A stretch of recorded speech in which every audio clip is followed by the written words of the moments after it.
Bonjour, dans cette vidéo, nous allons voir comment récupérer une base de données serveur et l'ouvrir dans un poste non connecté. J'ai ici un serveur qui contient une base de données et de l'autre côté, j'ai un poste qui n'a pas de connexion au serveur. Ce que je veux faire, c'est de récupérer la base de données qui est au serveur, faire une copie et l'ouvrir dans ce poste. Donc je veux récupérer une copie de cette base de données et l'ouvrir dans l'autre poste. Le problème qui se pose, c'est que le format de la base de données serveur est différent de celle qui est utilisée en mode local. La seule solution d'ouvrir la base de données serveur dans un PC non connecté, c'est d'installer une copie de serveur aussi sur cette machine. Donc je vais commencer par installer le serveur dans cette machine. Donc je vais le télécharger. Je l'ai déjà téléchargé dans ce poste. Je vais juste l'installer.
J'avais déjà SQL Server installé sur cette machine.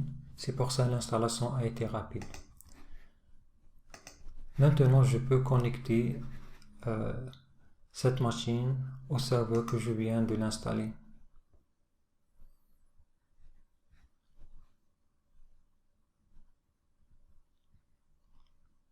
Je peux aussi configurer directement l'adresse du serveur pour un accès rapide. Pour le serveur local, je peux mettre localhost. Pour le numéro de port, je peux le récupérer d'ici. 6723.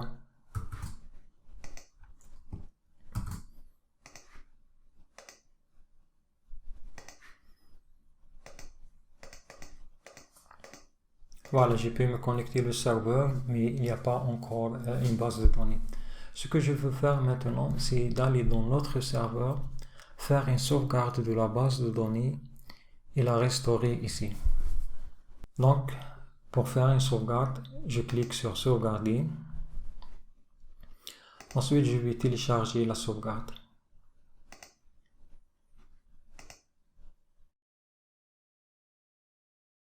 Donc tout dépend de la configuration de votre machine. Le serveur ne peut pas télécharger la sauvegarde dans n'importe quel dossier. Donc je vais créer un dossier pour télécharger le sauvegarde.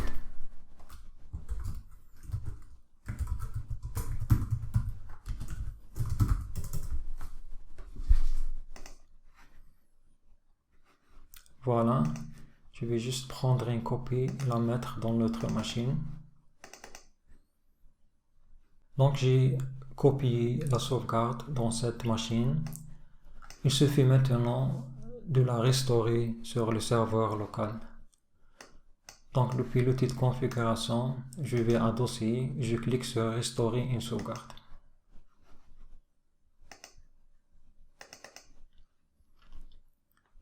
Donc j'ai deux options. Donc si j'ai une base de données existante et je veux la remplacer, donc je peux faire écraser une base de données. Dans mon cas, c'est une nouvelle base de données. Donc je vais spécifier le nom.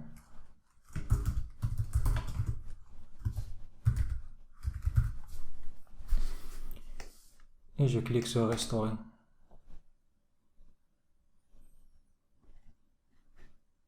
Voilà, j'ai la base de données qui a été restaurée. Si je vais à stock standard,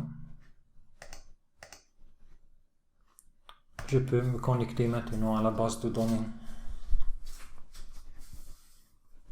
Si je veux maintenant avoir une nouvelle copie, par exemple, j'ai un utilisateur qui a saisi les données, je veux récupérer la dernière version de la base de données. On va suivre le même process. Je vais commencer par modifier la base de données. J'ai ici un poste connecté à la base de données. Je vais juste insérer une nouvelle facture.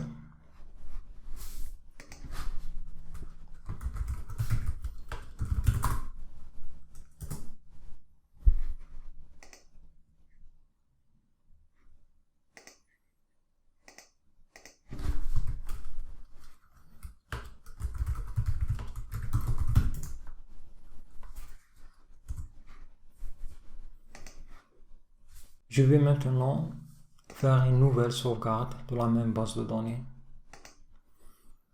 Donc je vais faire une deuxième sauvegarde. Et je vais télécharger la sauvegarde de la même façon.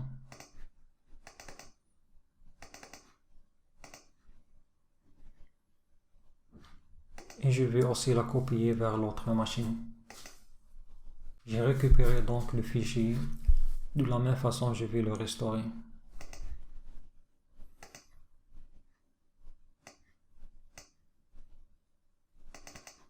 Et cette fois-ci, je vais spécifier que je veux remplacer la base de données existante.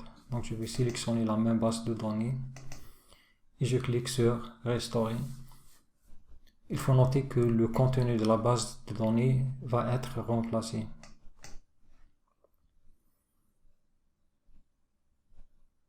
Voilà, l'opération est terminée. Si je vais maintenant aux factures,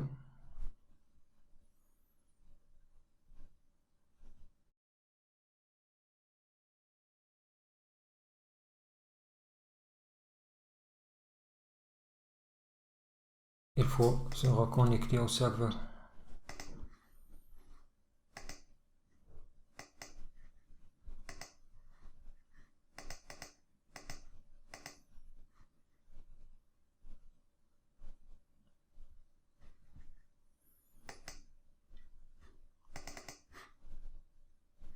Et voilà ma facture. C'est tout pour cette vidéo. Merci.